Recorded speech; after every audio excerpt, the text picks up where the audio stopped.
Assalamualaikum warahmatullahi wabarakatuh. Perkenalkan, nama saya Muhammad Rizky. Saya dari kelompok 3 untuk mata kuliah pengantar sistem informasi. Oke, pada kali ini saya akan membahas tentang hardware komputer, yang mana kali ini akan terbagi menjadi dua bagian. Bagian yang pertama akan membahas komputasi perusahaan, jenis-jenis sistem komputer, dan konsep sistem komputer. Untuk bagian kedua akan ada peripheral komputer yang dibagi menjadi input, output, dan penyimpanan. Mungkin langsung saja kita masuk ke materi yang pertama, yaitu studi kasus komputasi perusahaan.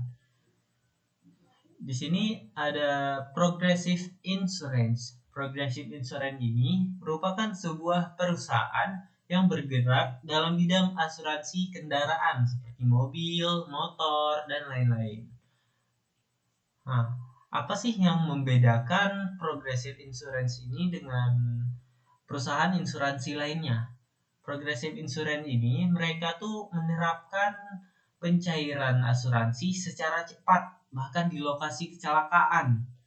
Yang kedua itu, untuk mewujudkan hal ini mereka membentuk tim penilai atau pengecek kelayakan yang siap bepergian setiap saat di mana ada laporan.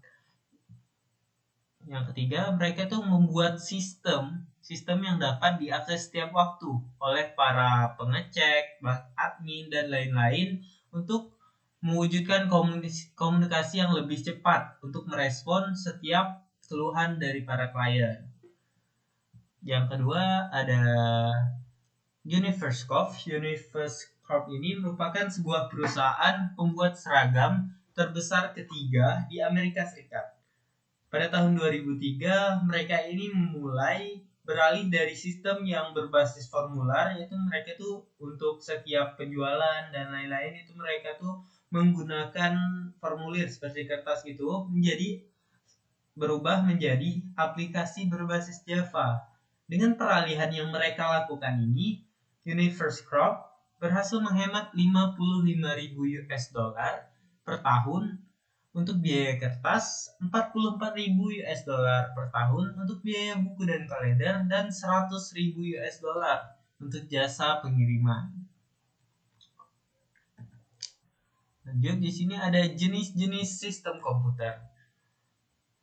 Yang pertama itu ada sistem mikrokomputer. Sistem mikrokomputer ini merupakan sistem komputer paling penting bagi pelaku bisnis dan pelanggan. Biasanya disebut komputer pribadi. Beberapa komputer yang termasuk ke dalam mikrokomputer ini ada komputer jaringan. Komputer jaringan ini merupakan komputer server untuk web yang mengelola server gitu. Yang kedua ada peralatan informasi. Peralatan informasi ini adalah peralatan yang mendukung kita untuk mendapatkan sebuah informasi. Misalnya laptop, TV, handphone, internet, dan lain-lain. Yang ketiga ada terminal komputer. Terminal komputer ini untuk saat ini mungkin sudah ketinggalan zaman karena dia itu merupakan komputer yang hanya memiliki monitor dan juga keyboard. Selanjutnya ada sistem skala menengah. Sistem skala menengah ini adalah sistem yang berupa server jaringan tinggi dan server jenis lainnya yang dapat memproses banyak aplikasi. Jadi mereka itu memproses banyak aplikasi dalam server yang besar gitu. Contoh penggunaan sistem ini yaitu manajemen gudang data, penambangan data, serta pemrosesan analitik online. Yang ketiga ada sistem skala mainframe. Sistem skala mainframe ini merupakan sistem komputer yang besar, cepat, berdaya tinggi, yang dapat memproses ribuan juta instruksi per detik. Sistem ini memiliki penyimpanan yang sangat besar. Sistem ini biasa digunakan oleh perusahaan besar dan juga lembaga pemerintah dengan volume pemrosesan tingkat tinggi serta komputasi yang sulit. Selanjutnya, konsep sistem komputer. Jadi, komputer itu merupakan sebuah sistem yang saling berkaitan, kombinasi komponen-komponen yang saling berhubungan, yang melakukan fungsi sistem-sistem dasar, yaitu input, pemrosesan, output, penyimpanan, dan pengendalian. Jadi komputer itu merupakan alat pemrosesan informasi bagi pemakai akhir. Selanjutnya masuk ke peripheral. Bagian 2 ada peripheral. Peripheral ini merupakan nama umum dari setiap peralatan input, output, dan penyimpanan sekunder yang menjadi bagian sistem komputer. Peripheral ini biasanya bergantung pada koneksi langsung. Dapat dikatakan juga peripheral ini online gitu. Karena peripheral ini dia itu terpisah dari CPU. Namun secara elektronik dapat dihubungkan dan dikendalikan oleh CPU tersebut. Selanjutnya ada teknologi input. Teknologi input ini adalah teknologi yang digunakan untuk memasukkan data perintah langsung ke dalam sistem komputer. Umumnya teknologi input ini terdiri dari keyboard dan juga mouse. Namun seiring berkembangnya waktu, muncul juga beberapa teknologi input baru seperti alat penunjuk. Di sini contohnya seperti mouse, trackball, trackpoint, touchpad pada laptop, dan juga touchscreen yang biasa kita temukan pada HP, laptop, dan lain-lain.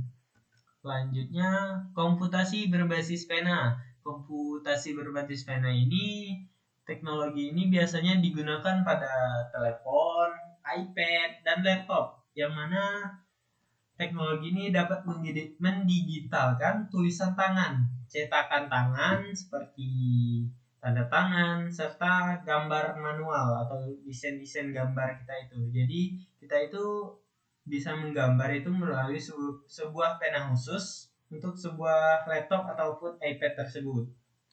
Selanjutnya ada sistem pengenal suara. Sistem pengenal suara ini merupakan salah satu metode paling mudah dalam memasukkan data, word processing, serta operasi komputer percakapan. Contoh penggunaan teknologi ini yaitu pada voice chat pada WhatsApp, voice typing dan juga voice typing pada MS Word, Microsoft Word. Selanjutnya ada pemindaian optikal. Pemindaian optikal ini atau scanning dapat membaca teks, grafik, atau kode baris seperti QR gitu. Contohnya saat ini yang banyak digunakan itu pembayaran langsung dengan menggunakan QRIS.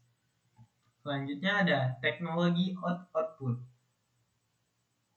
Teknologi output ini merupakan tampilan yang ditampilkan oleh komputer kepada pemakai akhir, yang mana berisi informasi. Tampilan output ini biasanya berupa video dan maupun tercetak. Yang paling umum itu biasanya tampilannya melalui video dan juga tercetak. Kalau tercetak itu biasanya kita mencetak melalui kertas gitu. Sebagai contoh bisa kayak kita ngeprint gitu dan lain-lain. Selanjutnya kebaikan dan kelemahan penyimpanan. Disk magnetis serta pita peralatan disk optikal digunakan sebagai peralatan penyimpanan sekunder yang memperbesar kapasitas penyimpanan komputer. Selain itu, karena banyaknya sirkuit penyimpanan primer yang menggunakan chip RAM yang kehilangan isinya ketika tenaga listrik terputus, penyimpanan sekunder menyediakan jenis penyimpanan yang lebih permanen.